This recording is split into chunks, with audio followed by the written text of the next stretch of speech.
Right. లింగం యాదవ్ గారు good morning. Good morning. So ఏం చెప్తారు, మొత్తం మీద హంగ్ ఏర్పడిన దగ్గర మీరు ఎలాంటి వ్యూహం అమలు చేయబోతున్నారు, ఎన్ని సీట్లు దక్కించుకోబోతున్నారు? గుడ్ మార్నింగ్ అండి. ముందుగా మీకు జీనియస్ ప్రేక్షకులకు కోపానిస్తారు. డెఫినెట్ కూడా ఇవాళ తెలంగాణ ప్రజలు గౌరవ ముఖ్యమంత్రి రేవంత్ రెడ్డి గారి ఆధ్వర్యంలో జరుగుతున్నటువంటి అభివృద్ధి సంక్షేమ కార్యక్రమాలకు ఇవాళ తెలంగాణ ప్రజలు పట్టం కట్టారు. ఇవాళ మీరు చూశారంటే పార్లమెంట్ నుంచి మొదలు పెట్టుకుంటే పంచాయతీ ఎలక్షన్ల వరకు మొన్న జరిగిన జూబ్లీస్ బై ఎలక్షన్స్, ఇక లేటెస్ట్ గా మున్సిపల్ ఎలక్షన్ లో కూడా ఇవాళ కాంగ్రెస్ పార్టీకి మీరు అనుకున్న స్థాయిలో మెజార్టీ రాలేదు అనేది బీఆర్ఎస్ వాదన. అదే వాళ్ళు మాట్లాడతారు, ఇక బీఆర్ఎస్ మాట్లాడేది అదే చెప్తున్నా. ఇవాళ బీఆర్ఎస్ కాంగ్రెస్ ప్రజాప్రభుత్వం ఏర్పడిన తర్వాత ఏ ఎలక్షన్ అయినా బీఆర్ఎస్ గెలిచిన ఒక్క ఎలక్షన్ పేరు చెప్పండి. ఇంకా ప్రత్యేకించి కేటీఆర్ వర్కింగ్ ప్రెసిడెంట్ అయినాక ఇప్పటి వరకు ఒక్క ఎలక్షన్ అంటే ఒక్క ఎలక్షన్ లో కూడా గెలవనటువంటి పార్టీ బీఆర్ఎస్ పార్టీ. ఇవాళ కాంగ్రెస్ పార్టీ ఇవాళ మున్సిపల్ ఎలక్షన్ లో డిస్టింక్షన్ లో పాస్ అయింది. ఇవాళ ఫెయిల్ అయిన వాళ్ళ గురించి మాట్లాడితే డిస్టింక్షన్ అంతకంటే ఉంటదండి. ఎవరైనా మినిమం పాస్ అవుతారు, మేము డిస్టింక్షన్ లో పాస్ అయినాం. ఇవాళ ప్రజలు మా వైపు ఉన్నారు. ఇవాళ మేము చేస్తున్నటువంటి అభివృద్ధి సంక్షేమ కార్యక్రమాలకు ఇవాళ తెలంగాణ పట్టణ ప్రజలు ఇవాళ సపోర్ట్ ఉన్నారు. ఇవాళ మీరు చూసిర్రు, ఇవాళ బీఆర్ఎస్ బీజేపీ ఇద్దరు కలిస్తే కూడా ఎన్ని వచ్చినాయండి. ఇవాళ వాళ్ళ ప్రజలు అందుకే కదా 10 ఏళ్ల వాళ్ళ దుర్మార్గ పాలన చూసి ప్రజలు ఇంకా కూడా వాళ్ళని ఇంకా క్షమిస్తలేరు.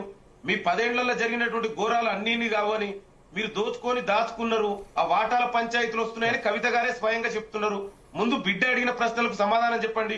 ఇవాళ ప్రతిపక్ష నాయకుడే గెలిపిస్తే ప్రతిపక్ష నాయకుడు బాధ్యత ఉండి అసెంబ్లీకి పోని వ్యక్తి ఇవాళ రేపు కౌన్సిల్ మీటింగ్ లో పోతారని గ్యారంటీ ఉంది. అందుకే ప్రజలు లింగం గారు హంగ్ ఏర్పడిన చోట కాంగ్రెస్ బీఆర్ఎస్ కూడా ఒకటవబోతున్నట్టు బీజేపీ ఆరోపిస్తుంది కదా.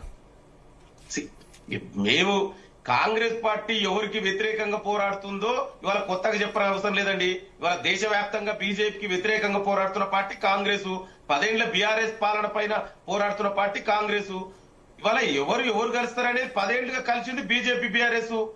వాళ్ళకి డెఫినెట్ గా మేము ఎవరితోటి కలవండి. కాంగ్రెస్ పార్టీ మాకంటూ ఒక నిర్దిష్ట ప్రణాళిక ఉంది, మాకు వ్యూహాలు ఉన్నాయి. ఆ వ్యూహాలు అమలు చేస్తాము. వాళ్ళ దాన్ని అదే ఒక రాజకీయ టాక్టిక్స్ ఉంటాయి. దాంట్లో మేము కలవడం ఏందండి. మేము కాంగ్రెస్ పార్టీ ఎవరితోటి కలవదండి. ప్రజలు మాకు మేయర్ పీఠాన్ని ఎట్టి పరిస్థితుల్లో బీజేపీకి పోనివ్వకుండా ఖచ్చితంగా ఇక్కడ కాంగ్రెస్ బీఆర్ఎస్ ఒకటవుతున్నాయనేది బీజేపీ వాదన. అదే చెప్తున్నా సందీప్ గారు, ఇవాళ మేము ఎవరితోటి కడవాల్సిన అవసరం లేదు. మాకు రాజకీయ టాక్టిక్స్ ఉంటాయి, కొన్ని ఎత్తుగడలు ఉంటాయి. దాన్ని వ్యూహాత్మకంగా ఎట్లా చేయాలి, ఏ విధంగా మేము ఇవాళ మేయర్ స్థానాలు గెలవాలనేది దాన్ని ఆలోచిస్తాం. దాన్ని మా పార్టీ పరంగా మాకున్నటువంటి మా నాయకులు దాన్ని ఆలోచించి దానికి అనుగుణంగా నిర్ణయాలు తీసుకుంటాం. అంతే తప్ప మేము ఎవరితోటి కలవమండి. ఇవాళ ఎవరు బీఆర్ఎస్ బీజేపీ 10 ఏళ్లు కలిసి ఉన్నది వాళ్ళే కదా. ఇవాళ వాళ్ళకు బీజేపీని బీఆర్ఎస్ ని ప్రజలు తిరస్కరించరు. ఇంకా కూడా మీరు అహంకారంగా మాట్లాడితే ఎట్లండి. ఇక బీజేపీ నాయకులు కూడా మాట్లాడతారు. ఇక వాళ్ళు దేశంలో ఇవాళ 11 సంవత్సరాల పైగా దేశంలో ఏ విధంగా చేస్తారో చూస్తలేమా? ఇవాళ దేశం మొత్తాన్ని ఎవరికి తాకట్టు పెట్టిరో చూస్తలేమా? ఈ దేశ సావర్నిటీని తీసుకుపోయి అమెరికాకు తాకట్టు పెట్టిన వ్యక్తులు వాళ్ళు. ఇక వాళ్ళు మాట్లాడితే ఎట్లండి ప్రజాస్వామ్యం గురించి, రాజ్యాంగం గురించి.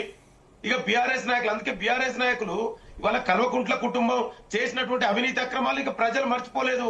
కేసీఆర్ చేసిన దుర్మార్గాలు ఇంకా కళ్ళకు కనబడుతున్నాయి. వాళ్ళు అందుకే ఇవాళ ప్రజలు వాళ్ళిద్దరిని క్షమించలే కదా. మీరిద్దరు వద్దురని ఆయన మాకు తెలంగాణకు, మీరు బీజేపీ బీఆర్ఎస్ తెలంగాణకు మోసం చేసింది.